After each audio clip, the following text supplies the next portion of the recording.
તો આપણી ભારત સરકારને વિનંતી કે કોઈ ફ્લાઇટની વ્યવસ્થા કરીને જે ટુરિસ્ટ છે એમને અહીંથી દુબઈથી ઇન્ડિયા લઈ આવવાનો પ્રયાસ જલ્દીથી જલ્દી કરે, જેથી ઇન્ડિયામાં કોઈ ચિંતા ના કરે. ત્યારે અનેક ગુજરાતીઓ એ દુબઈની અંદર ફસાયા છે.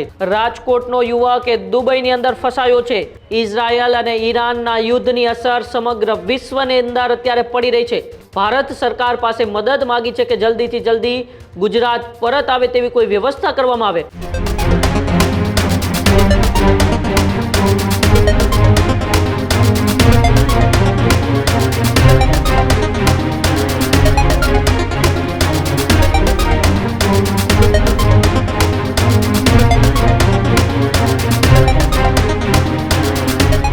તો ઇઝરાયલ અને ઈરાનના યુદ્ધને લઈને હવે વિશ્વના અલગ અલગ દેશોમાંથી સૌથી મોટા સમાચારો સામે આવી રહ્યા છે. ઘણી ખરી આર્થિક સામાજિક અસરો થઈ રહી છે. ત્યારે યુદ્ધની સ્થિતિ વચ્ચે અનેક દેશોમાં એલર્ટ જાહેર કરી દેવામાં આવ્યું છે. ત્યારે અનેક ગુજરાતીઓ એ દુબઈની અંદર ફસાયા છે. દુબઈ એરપોર્ટથી તમામ ફ્લાઇટ રદ કરવામાં આવી છે. રાજકોટનો યુવક એ દુબઈની અંદર ફસાયો છે.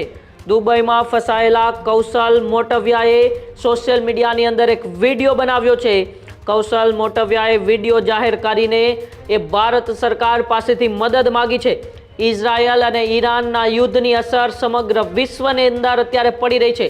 ત્યારે ગઈકાલ રાતથી એ દુબઈના અલગ અલગ સ્થળો પર બેલેસ્ટિક મિસાઇલના હુમલાઓ થઈ રહ્યા છે. બુર્જ ખલીફાથી લઈને એ એરપોર્ટ પર પણ દુબઈ પર ઈરાન અત્યારે નિશાન સાધ્યું છે અને અલગ અલગ મિસાઇલો છોડી રહ્યા છે. તેને લઈને દુબઈ એરપોર્ટ ઉપર તમામ ફ્લાઇટો રદ કરી દેવામાં આવી છે અને એને લઈને અનેક ગુજરાતીઓ પણ અત્યારે દુબઈ એરપોર્ટ પર ફસાયેલા છે. તેમાંથી રાજકોટનો એક યુવક જેમનું નામ કૌશલ મોટવિયા છે તે પણ એ દુબઈની અંદર અત્યારે ફસાયેલ છે.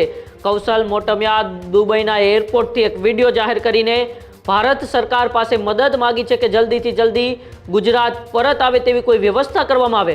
આવો આપણે કૌશલ મોટવિયાએ દુબઈના એરપોર્ટ પરથી ભારત સરકાર પાસે શું મદદ માગી તેમનો વિડીયો જોઈએ. હું કૌશલ બાટવિયા રાજકોટથી. અમે અમારા ફેમિલી સાથે 10 મેમ્બર દુબઈ 3 દિવસથી ફરવા આવ્યા છીએ.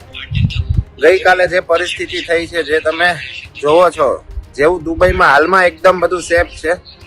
બધા લોકો અવર જવર કરે છે, ખાલી ફ્લાઇટ જ કેન્સલ થઈ છે. બરોબર, આવું થયું છે તો અમારા ઘરે ઇન્ડિયાથી બધા ટેન્શન કરે છે, બધાના ફોન કોલ્સ આવે છે. તો આપણી ભારત સરકારને વિનંતી કે કોઈ ફ્લાઇટની વ્યવસ્થા કરીને જે ટુરિસ્ટ છે એમને અહીંથી દુબઈથી ઇન્ડિયા લઈ આવવાનો પ્રયાસ જલ્દીથી જલ્દી કરે, જેથી ઇન્ડિયામાં કોઈ ચિંતા ના કરે. ધન્યવાદ. જોઈ શકો છો તમે બધું દુબઈમાં બધું ઓન લાઈવ છે. ટેક્સી, ફૂડ બધું અવેલેબલ છે. બધા grocery store as of now available જ છે. Thank you. હું કૌશલ બાટવિયા રાજકોટથી. અમે અમારા ફેમિલી સાથે 10 મેમ્બર દુબઈ 3 દિવસથી ફરવા આવ્યા છીએ. ગઈકાલે જે પરિસ્થિતિ થઈ છે જે તમે જોવો છો, જેવું દુબઈમાં હાલમાં એકદમ બધું સેફ છે. બધા લોકો અવર જવર કરે છે, ખાલી ફ્લાઇટ જ કેન્સલ થઈ છે. બરોબર, આવું થયું છે તો અમારા ઘરે ઇન્ડિયાથી બધા ટેન્શન કરે છે, બધાના ફોન કોલ્સ આવે છે. તો આપણી ભારત સરકારને વિનંતી કે કોઈ ફ્લાઇટની વ્યવસ્થા કરીને જે ટુરિસ્ટ છે એમને અહીંથી દુબઈથી ઇન્ડિયા લઈ આવવાનો પ્રયાસ જલ્દીથી જલ્દી કરે, જેથી ઇન્ડિયામાં કોઈ ચિંતા ના કરે. ધન્યવાદ. જોઈ શકો છો તમે બધું દુબઈમાં બધું ઓન લાઈવ છે. ટેક્સી, ફૂડ બધું અવેલેબલ છે. બધા grocery store as of now available જ છે. Thank you.